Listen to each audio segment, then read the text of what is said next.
Hello and welcome to Becoming Superhuman. This is episode 1, second episode, kind of, since we did an episode 0. But I wanted to jump in here today and just tell you how I was able to lose 100 pounds without exercise. And how you can do that too, but you shouldn't. And so I know it's kind of a catchy title. You're going like, Scott, what are you talking about? Well, we'll get into that as we go along. But I first want to just kind of start off on my journey, what was happening. I mean, I ran from anywhere from 265 to 300 pounds, basically my entire adult life, from 1993 or 4 until 2022. And I had tried to lose weight, and I would lose weight for a little while, and then 4 or 5 months go by, I might lose 35, 40 pounds, and then I just gradually put it back on.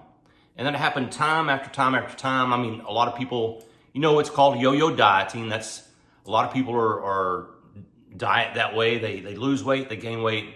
Most people, that's what they do. So the purpose of this channel is to try to tell you guys what I have been able to do, some secrets, and how I have been able to begin a journey of becoming superhuman. And that's what I want to do. So basically it started off with me. I'm sitting here July of 22, over 300 pounds, pre-diabetic, pre-hypertensive. Basically I was on my way to heart disease. I was on my way to diabetes. I was on my way, might have even been there, but I didn't, hadn't been to the doctor in a couple of years. So who knows? Anyway, long story short, I had seen this doctor on YouTube. I was looking for I'm watching different YouTubes, trying to figure out what do I need to do to lose weight, because I've got to do something. I've got 2 little grandkids, have 3 now, and I want to be able to get in the floor. I want to play with them. I want to run up and down the beach, the street, the backyard, and all of those things were very difficult to do at 300 pounds. So my motivation was to get healthy. My motivation was to be able to move around and not hurt all the time, not have to take medicines for the rest of my life. And so I was watching different videos, and one of the videos, one of the doctors said, and this is kind of was a mindset shift for me. I shared this on my short yesterday, he said, you don't lose weight to get healthy. Work on getting healthy and you'll lose weight. And that was just mind-blowing for me. That was a complete mindset shift. Every single time before I had wanted to lose weight, I just wanted to lose weight. I was a fat guy. I was a big guy. And I wanted to be able to lose weight, to fit better in my clothes, to look better, without a shirt. Not really, because I didn't ever go without a shirt. But this became this mindset shift on get healthy and you'll lose weight. It caused me to begin to search and to research and to look, what does it mean to be healthy? What does healthy mean? How do you become healthy?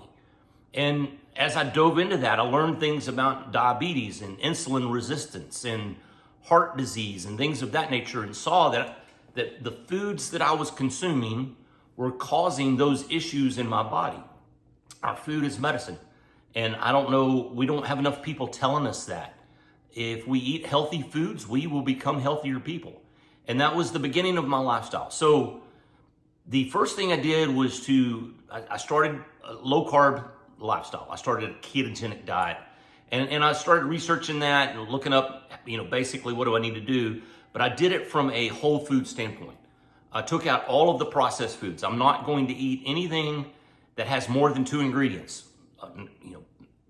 Pork rinds and salt, And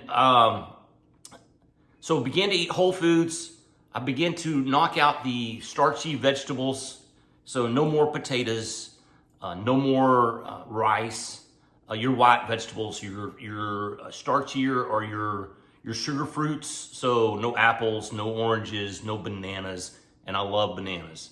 So I had to put some things on the do not eat list. Just these are things that Scott can no longer have. And I get what people say, oh, everything in moderation, just don't eat too much. I understand that, but that never worked for me. Because to be honest with you, hi, I'm Scott Sampson, and I'm a food addict. I eat what's around and I eat until it's gone.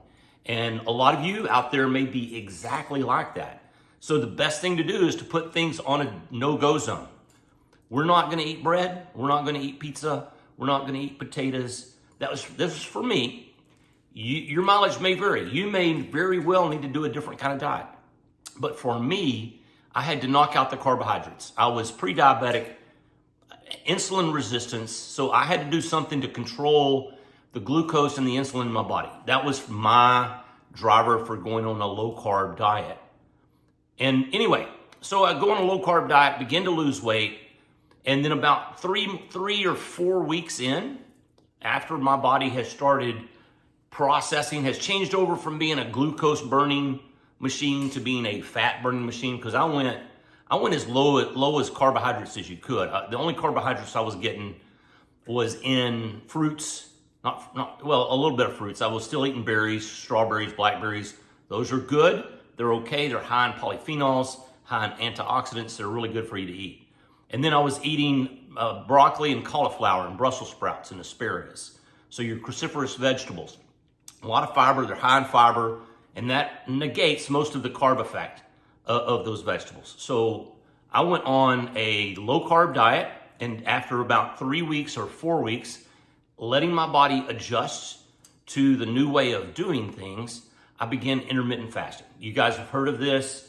It's where you eat, have an eating window, and maybe my eating window when I first got started, I would eat between 11 and 7. I had an 8-hour eating window, and all my food had to be consumed within those hours. And for me, who is a food addict, it was a life-changing thing for me. It put those boundaries in place that before 11 o'clock, there is no calories consumed. After 7 o'clock, no calories consumed. And it was easier for me to stay in it if it's black and white than this whole, oh, just don't eat too much, right? And so for me, going on an intermittent fasting schedule was perfect. And as we went into it, probably another month in, I went from an eating window of 11 to 7 to eating basically one meal a day. And I typically would eat my meal somewhere between 11 and 1, 11 and 2. But basically, it's a 24-hour fast. It's a 23-hour fast every day. Now, if I had to do it over again, I wouldn't do it exactly the same way. And we're going to talk about that in future videos. But that allowed me to start shedding weight pretty quickly. And I started losing weight. I was losing, for me, anywhere from 12 to 16 pounds a month. And I did that for the first 7 or 8 months. And then as you lose weight, your body doesn't burn as many calories in a sitting position because it doesn't weigh as much. I mean, so you're not moving around as much weight during the day. You're not burning as many calories. And so my weight loss slowed down to about 8 to 10 pounds a month for several months. And then one of the other things that I did, and I'm going to try to cut this video short here at the end, is, and this wasn't for weight loss, but it was for health reasons, and we'll get into that later, is I started doing what they call extended fasts. So I would go anywhere from 3 days to as many as 5 days with only coffee, tea, and water.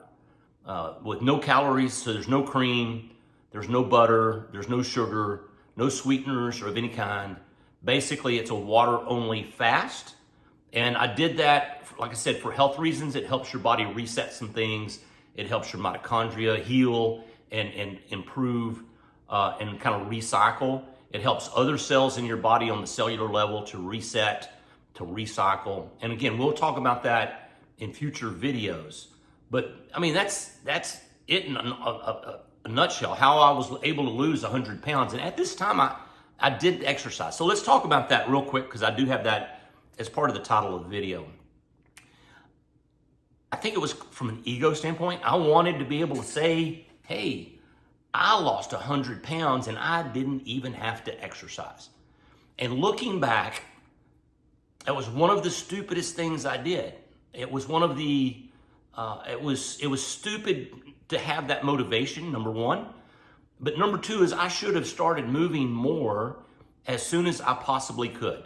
Now, don't get me wrong, at 300 pounds, and some of you are 300, some of you may be 400, it's hard to move at those weights. I mean, you just can't move much, but you need to move what you can.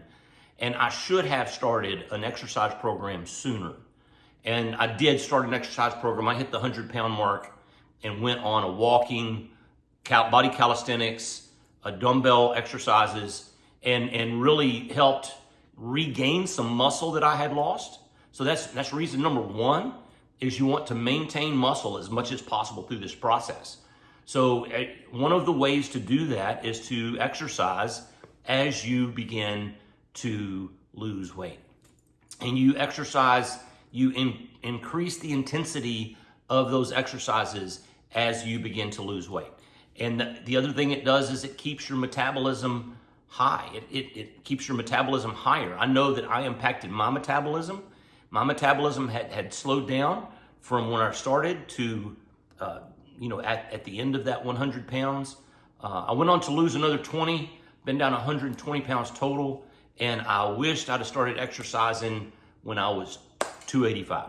It would have been a lot easier to do. I would have felt better about the whole process. I would not have impacted my metabolism the way I have. So yes, you can lose 100 pounds without exercise, but that's not the way you should do it. And again, there's a lot of things that I did along the way that I should not have done, and we're going to talk about those in future videos. So here, kind of upcoming, what we want to do moving forward, as I want to continue to tell this story, I want to talk more about the low-carb diet, the ketogenic diet. So that may be the next video we come out with. I want to talk more about intermittent fasting and fasting in general. I want to talk about exercise. And then I just want to, this whole process of becoming a healthier person, it makes you feel superhuman. And then by the definition of superhuman, you're basically just above average. And I couldn't call the channel Becoming Above Average. Probably wouldn't fly. Anyway, appreciate you guys listening. It was a longer video today. I'll try to keep them about 10 minutes in the future, but I appreciate you guys listening in, and look forward for my next video coming out next week.